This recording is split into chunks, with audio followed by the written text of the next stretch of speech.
जो नांदेड़ में कहता था ना, नांदेड़ की 7/12 मेरे नाम पे, ये अवाम ने उसकी ऐसी हालत कर दी, यहां तक आ गया कि अब ये वही मासूर अवाम है, वो जालिम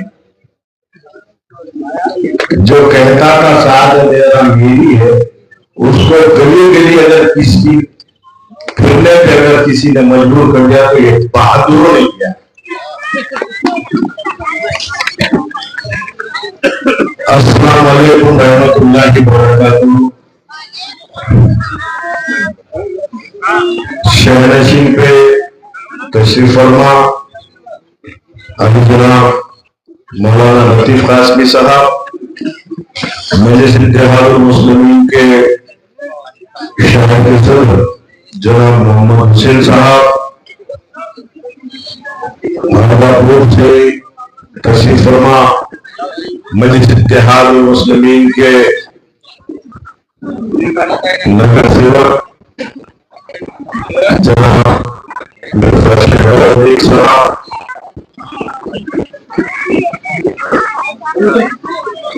तमाम मजलिस के कायदीन, जिम्मेदारान मजलिस, इज्जत हिदायत, बुजुर्गों, नौजवान साथियों, पत्रकार भाइयों, घर में बैठकर मेरी आवाज को सुन रही पर्दानशीन मेरी इज्जतदार माहौल में, आज का जलसा मजलिस इत्तेहादुल मुस्लिमीन की जानिब से मुनक़्क़द किया।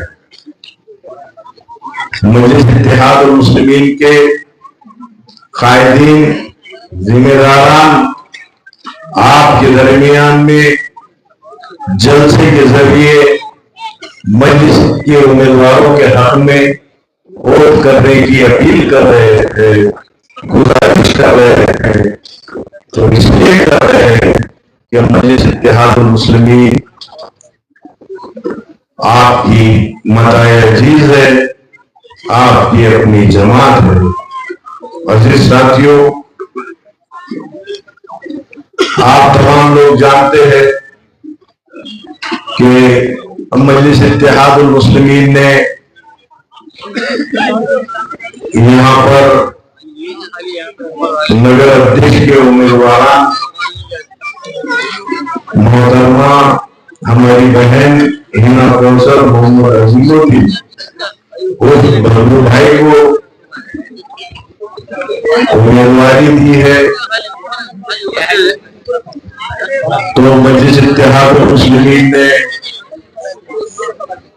नगर सेवक के लिए प्रभाग नंबर 5 से अभी जनाब मुमीन साहब को उम्मीदवारी दी है, तो वही प्रभाग क्रमांक 5 से मोहतरमा हमारी बहन बाबन शमीम सुल्ताना मोहम्मद नईम साहब, उनको उम्मीदवारी दी है। तो प्रभाग क्रमांक 3 से प्रभाग क्रमांक 2 से जयप्रकाश चौधरी साहब को उम्मीदवारी दी है। हम आपसे गुजारिश यही करते थे कि 2 तारीख को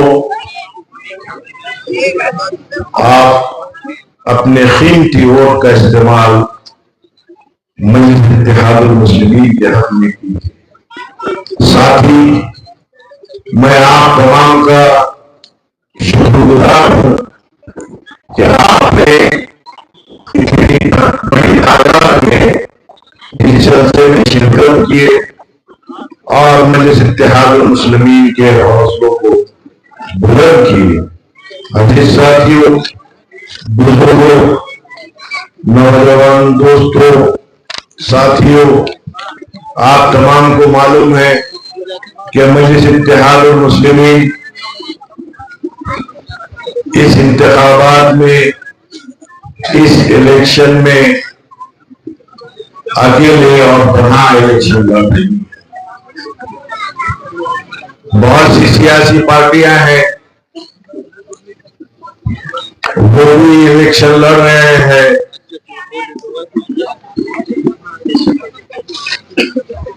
और आप तमाम लोग जानते हैं कि वो उम्मीदवार और उनके नायक, उनके विद्वान रियासत महाराष्ट्र में इख्तियारी हुकूमत और वो सियासी पार्टी के उम्मीदवारान आज असेंबली के अंदर को एक साथ बैठते हैं, मगर दूसरी तरफ बल्ली इंतखाबात में अलग अलग चुनाव लड़ रहे हैं। तो इसकी वजह यही है कि महाराष्ट्र के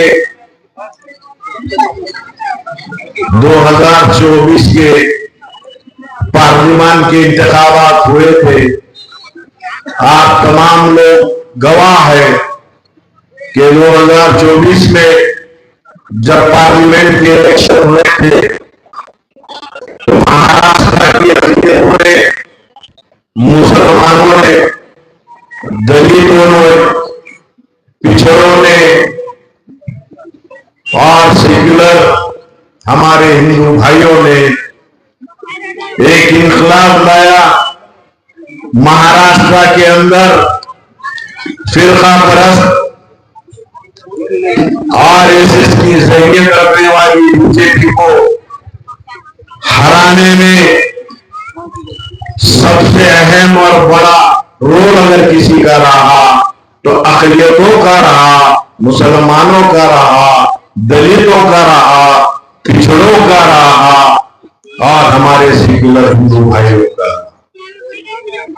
तो ये बात वो तमाम के फिरका परस्त बीजेपी की को इस बात का एहसास हो गया कि अगर उनको छोटी छोटे ऐवानों से, छोटे छोटे इलेक्शनों में अगर उनको गली से लेकर दिल्ली तक ताकत बनाना है तो ये फर्जी सेक्युलर पार्टियां, चाहे एनसीपी हो, चाहे कांग्रेस हो, चाहे दो शिवसेना हो या फिर बीजेपी हो, ये सब एक माले के बनी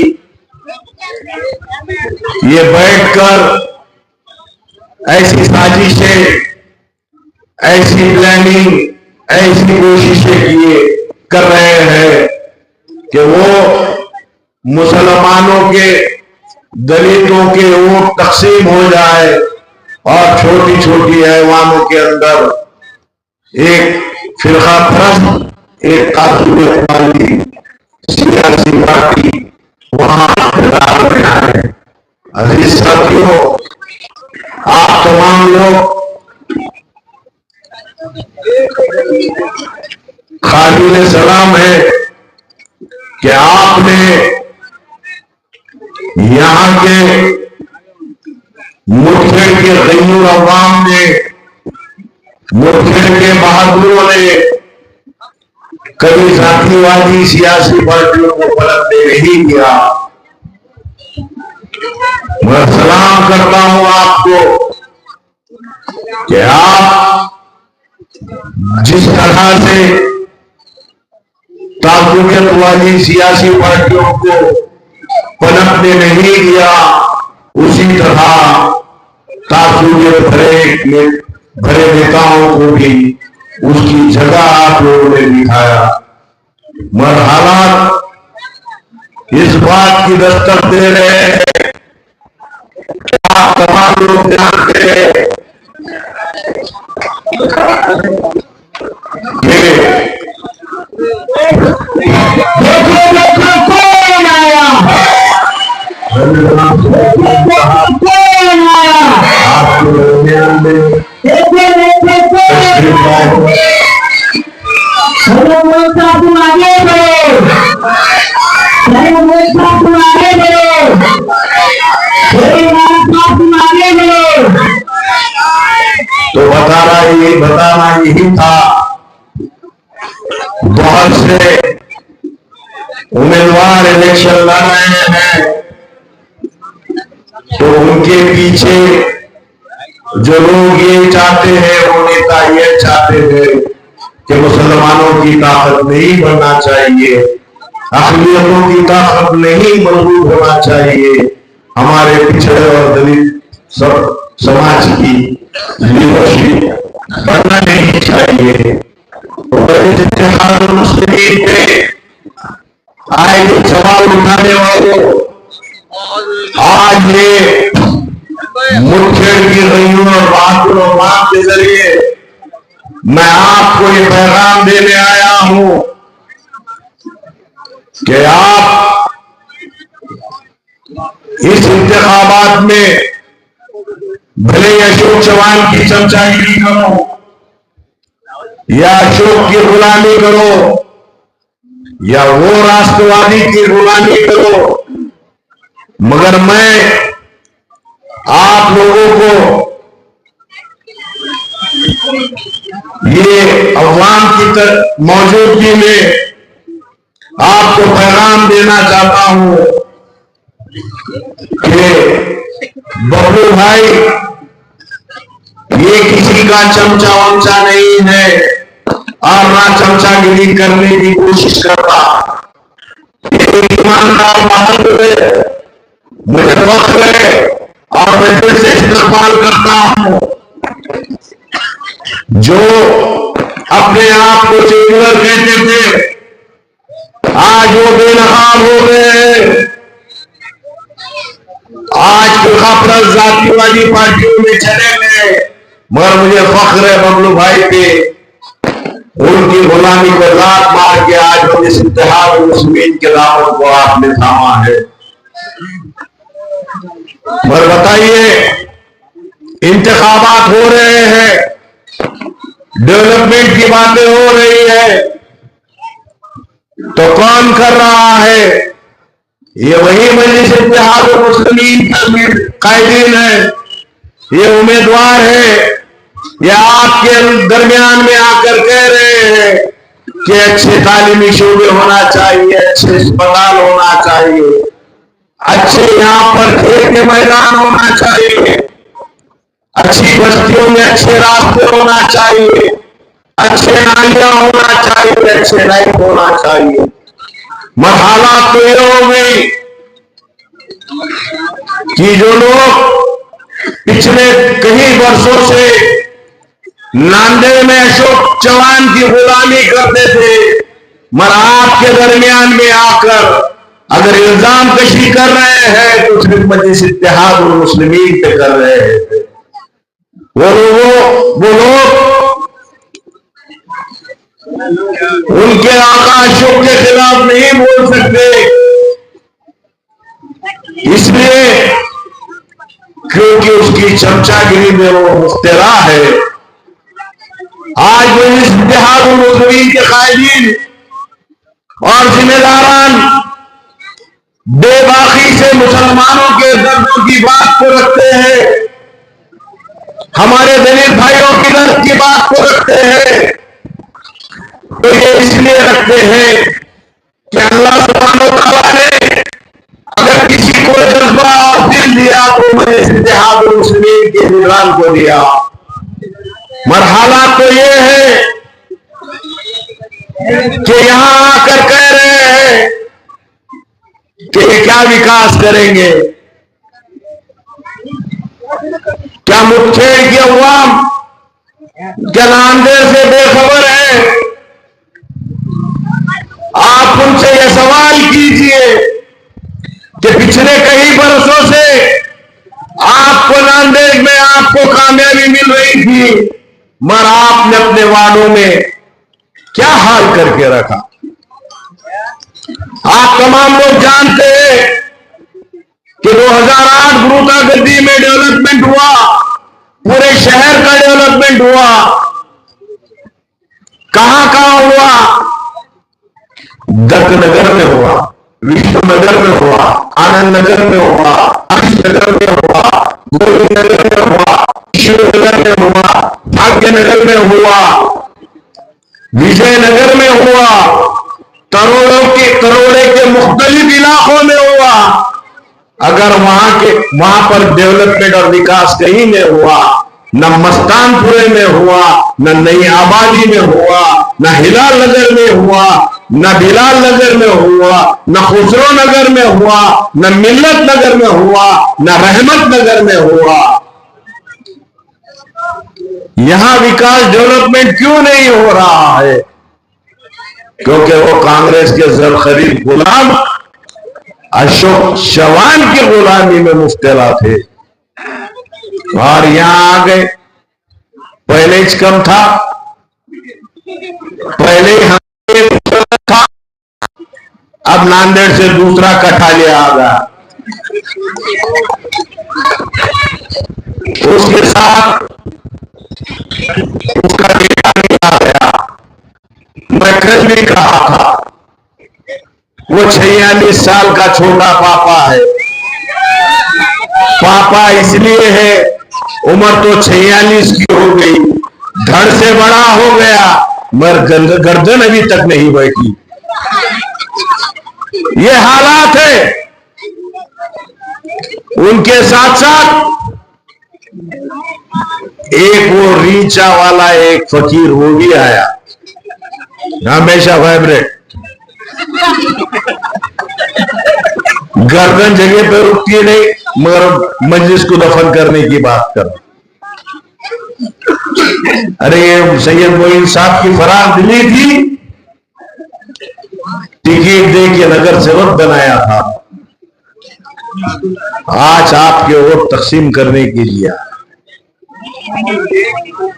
ये मैं जो कह रहा हूं, नांदेड़ के डेवलपमेंट के ताल्लुक से आप कभी शहर नांदेड़ में आकर देख सकते हो।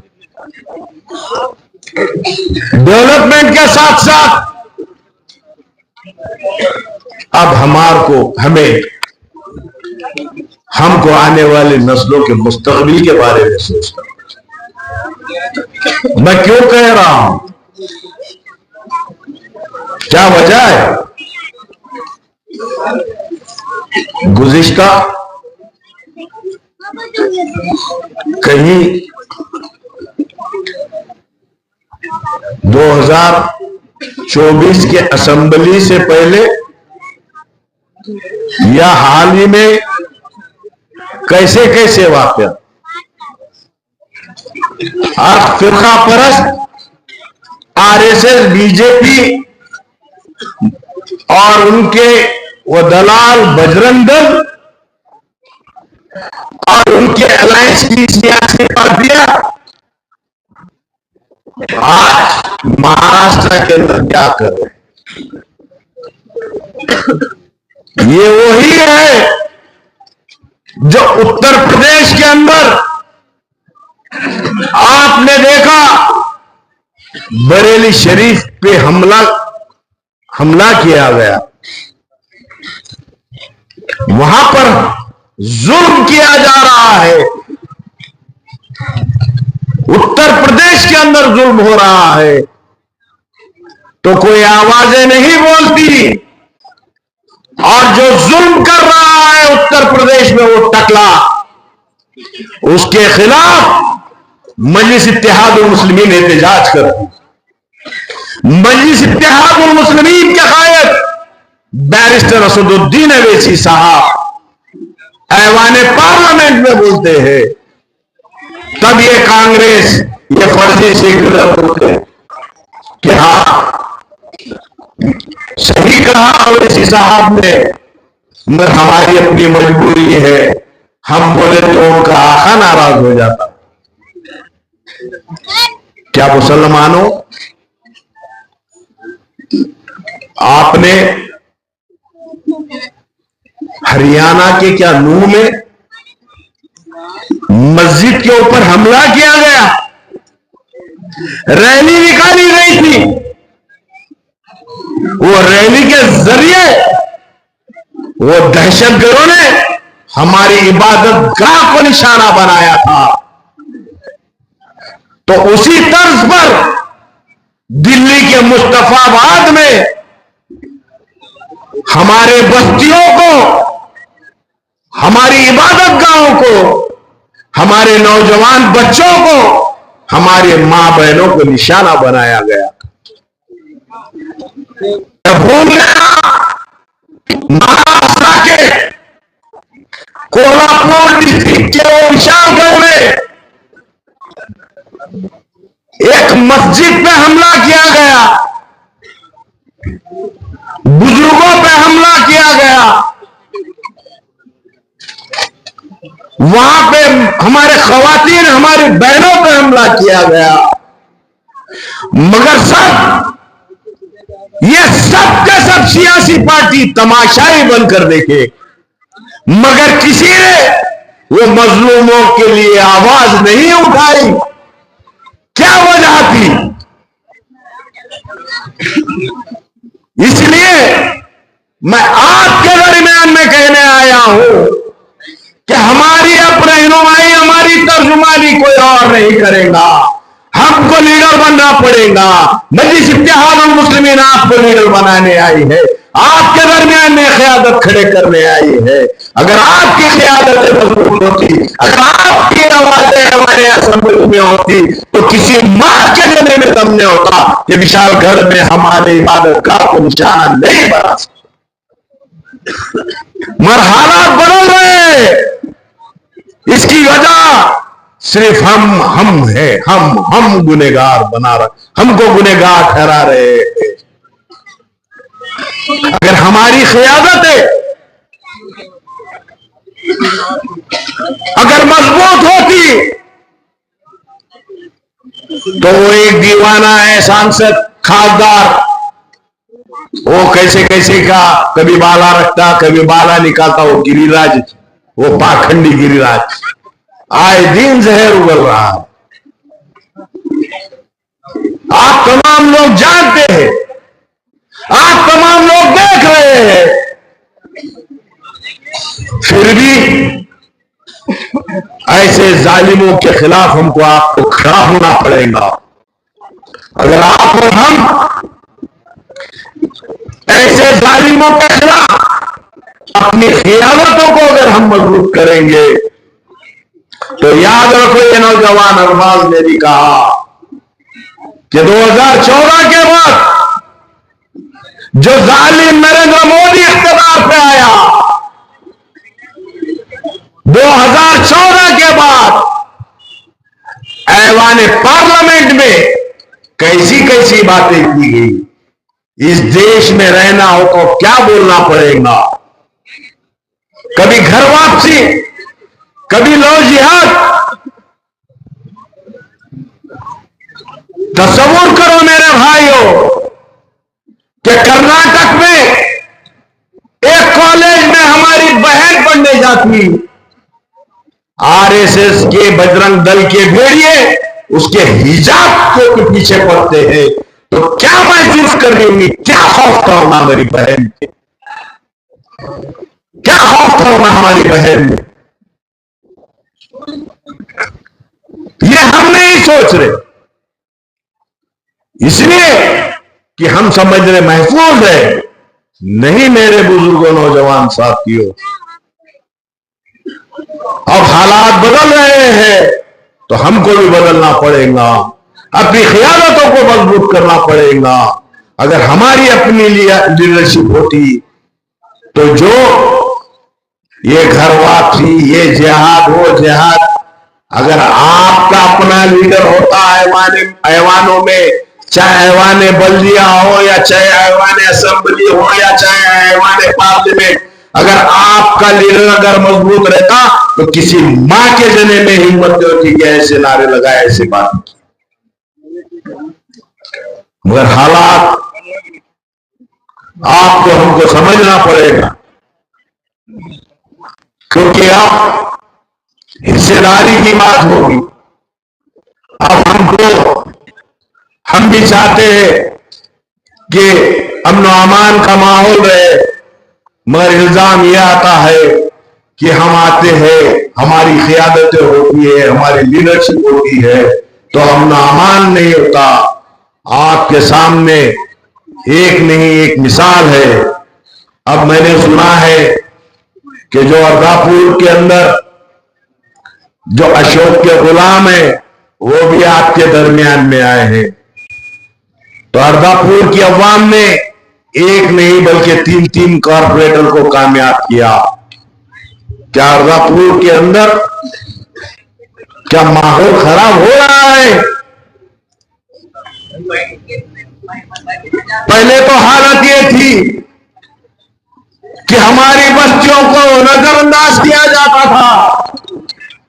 अरे हालात तो ये थी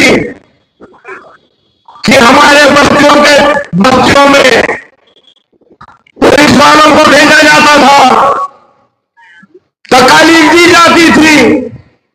मगर अल्लाह सुब्हान तआला का एहसान और करम रहा कि अर्दापुर की अवाम को अल्लाह सुब्हान तआला ने जरिया बनाया। एक नहीं बल्कि 3 वहां पर नगर सेवक कामयाब हो गए। मगर हालात ये देखिए कि हमारा नगर सेवक बल्दिया में नहीं जाता, रास्ते पे खड़े के फोन लगाता, तो वहां का पूरा एडमिनिस्ट्रेशन वहां जगह पे आके काम करता। ये नौजवान बैठा है। अब हालात ये है कि हमारा नगर सेवक जो काम कर सकता वो दूसरे सियासी पार्टी का नगर सेवक काम नहीं करता। हमारा नगर सेवक यह कहता है कि अगर यहां पर अगर झगड़ा हो जाता है तो बात से, तो हमारा नगर सेवक बोलता हम मिटा लेंगे, तुम्हारी पुलिस वालों की जरूरत नहीं। यह सियासत, यह क़ियादत होती है। ये हालात,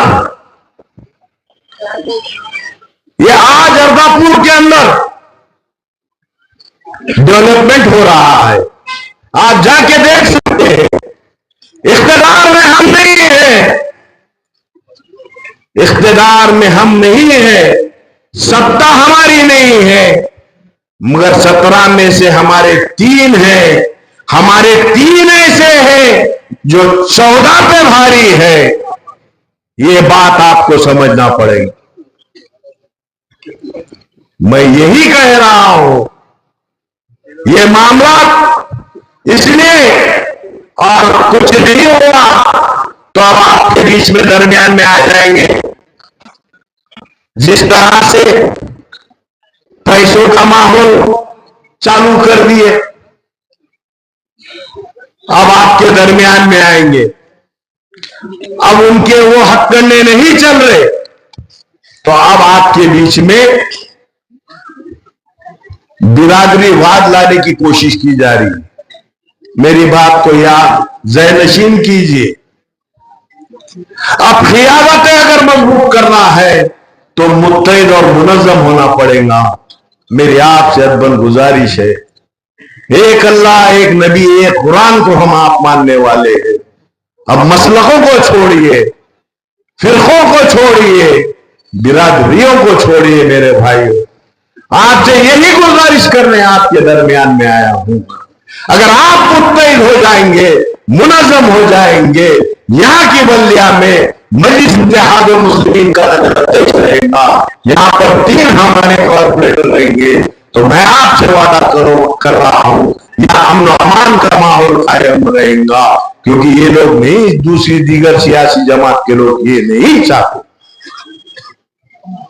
ये अगर चाहते हैं तो नफरत को बोना जाते हैं, नफरत को बांट रहे हैं।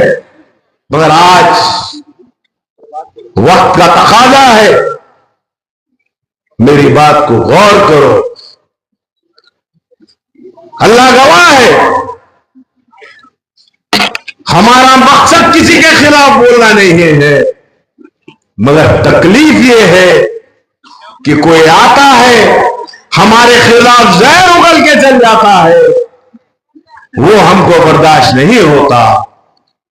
आज चाहे अपने शहर तालुका हो या अपना शहर हो या अपनी रियासतें हो या मुल्क वतन अजीज की दूसरी रियासतें हो, जहां जुल्म हो रहा है वो तो हमको बोलना पड़ेगा। अल्लाह सुब्हानहू व तआला ने 3 दर्जे दिए हैं। अगर जुल्म होता तो उसकी मुखालिफत करो, उसके खिलाफ लड़ो। वो नहीं होता तो कहीं ना कहीं अपनी बात तो करो, उसका जिक्र तो करो। अरे वो नहीं हुआ तो किसी और को बोलो, किसी और को समझाओ। यह मजलिस इत्तेहादुल मुस्लिमीन एक तकलीफ लेकर आपके सामने चल रही है, और एक तकलीफ है, इस तकलीफ को हम बयान कर रहे हैं। गौर करो मेरे प्यारे मुसलमान, गौर करो मेरी बातों पे। अब हालात बदल रहे हैं, इसलिए 2 तारीख को आप तमाम को मुत्तहिद होकर, मुनज़्ज़म होकर मजलिस इत्तेहादुल मुस्लिमीन के तमाम उम्मीदवारों को कामयाब कीजिए। यही अल्फाज लेकर आया, यही आपसे गुजारिश कर रहा हूँ। इतनी गुजारिश करता हूँ, आप तमाम लोगों से रुखसत लेता हूँ। अल्लाह हाफिज।